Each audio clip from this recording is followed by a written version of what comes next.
Hello दोस्तों, आपका स्वागत है हमारे चैनल में। तो आज की न्यूज़ में आप देख सकते हैं सड़ी अपडेट क्या है कि आप सिपाही भर्ती यानी कि झारखंड पुलिस का जो है वह विज्ञापन रद्द हो चुका है। यानी कि आगे का जो विज्ञापन था वह रद्द हो चुका है। अब जो है कैबिनेट में प्रस्ताव लाया गया है, यानी कि प्रस्ताव आया कि नए नियमावली से नियुक्त होगा। तो आप लोग को फिर से आवेदन करना पड़ेगा और आगे क्या क्या छूट दिया है चलिए देखते हैं। आगे है कि झारखंड आरक्षी प्रतियोगिता परीक्षा जो कि 2023 का पूर्व से प्रकाशित विज्ञापन रद्द कर, यानी कि 2023 का विज्ञापन है वह रद्द किया। राज्य सरकार की अधियाचना वापस लेगी और मुख्य सचिव अलका तिवारी की अध्यक्षता में हुई बैठक की अधियाचना वापस लेने के प्रस्ताव पर मुख्यमंत्री जो है मंत्रण अनुमोदित मिल गया है। अब इस प्रस्ताव पर कैबिनेट की स्वीकृति ली जाएगी और स्वीकृति मिलने के बाद नियुक्ति प्रक्रिया का विज्ञापन हाल में लागू संयुक्त भर्ती 2025 के तहत नए सिरे से निकाला जाएगा। यानी कि फिर से ये जो है भर्ती आने वाला है, आप लोग को चिंता करने की ज़रूरत नहीं है। ये सिर्फ नियमावली बदला जाएगा, से निकाला जाएगा। और बता दें कि आरक्षी सिपाही के कुल जो कि है कुल वैकेंसी 4,919 रिक्त पदों 20 जिलों के नियमित स्तर पर कुल इतना और 11 जिलों बैकलॉग स्तर पर इतना जो है वह भर्ती होनी थी। और इन 11 जिलों में नियमित नियुक्ति वाले कुछ जिलों भी शामिल हैं। नियुक्ति के लिए ऑनलाइन आवेदन 15 जनवरी से 28 जनवरी तक लिया गया था।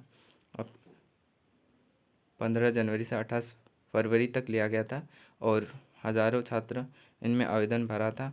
हालांकि इसकी परीक्षा प्रक्रिया किसी भी स्तर पर शुरू नहीं हो पाएगी और जो है परीक्षा स्तर आप लोग नहीं दिए थे और ऐसे में नई नियमावली से प्रक्रिया पूरी की जाएगी बताया जा रहा है। अब बता दें कि बीते 12 मार्च की हेमंत सोरेन की अध्यक्षता में वाली कैबिनेट में पुलिस, कक्षपाल और सिपाही गृह रक्षा वाहिनी ये जो है इसमें बात हुई और बोला गया कि इसमें जो है नई नियमावली से गठन की स्वीकृति जाएगी। यानी कि भर्ती होगा, कक्षपाल भी, सिपाही भर्ती भी और सब दरोगा भी, लेकिन वह जो है वह नया नियमावली पर आधारित होगा।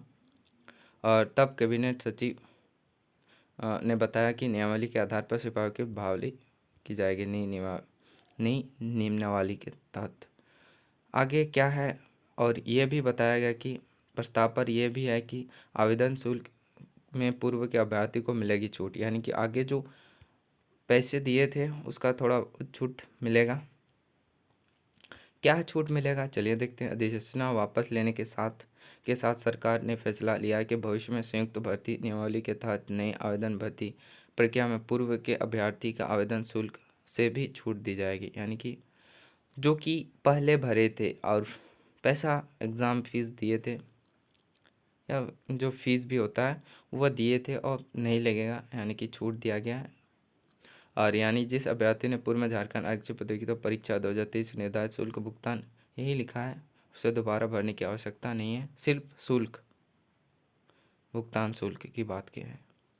आवेदन फिर से होगा, बस जो फीस लगता था वह नहीं भरना पड़ेगा और उन्हें दोबारा आवेदन शुल्क नहीं। इसके लिए नोडल संस्थान सरकारी कर्मचारी चयन आयोग द्वारा अभ्यर्थियों को आवेदन भरने के दौरान विकल्प दिया जाएगा।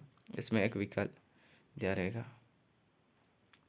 और आगे क्या लिखा है चलिए। अधिकतम आयु सीमा का यथावत रखने का प्रस्ताव, यानी कि आवेदन शुल्क में छूट के साथ संयुक्त भर्ती के तहत निकलने वाले नए विज्ञापन आवेदन को निर्धारित अधिकतम आयु में अतिरिक्त छूट दिया जाएगा। यानी कि आयु में भी जो है बहुत हद तक आप लोग को छूट मिलेगा।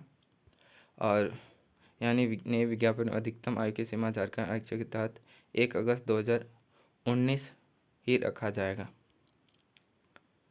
और बता दें कि विज्ञापन में न्यूनतम और अधिकतम आयु की गणना के लिए संदर्भ 21 अगस्त 2023 और 1 अगस्त 2019 थी। इस प्रस्ताव के अभ्यर्थियों को काफ़ी सहूलियत होगी, इसके सामने घटने बढ़ने का चक्कर नहीं रहेगा।